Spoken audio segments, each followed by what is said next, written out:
بسم الله الرحمن الرحيم. اليوم الثاني في رمضان. بسم الله ما شاء الله، يعني عملنا وجبات عبارة عن مكرونة وفراخ وبطاطس وسلطة وتفاح وموز. ربنا يجازي متطوعنا خير،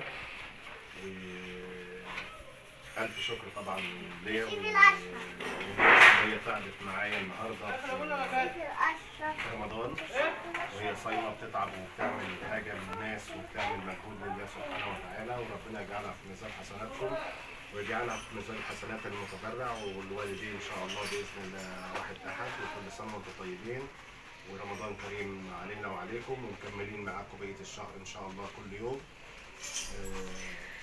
اليوم الحمد لله يعني عملنا 50 وجبه زي ما احنا متعودين، وان شاء الله نشوفكم في المائده ان شاء الله باذن الله واحد احد.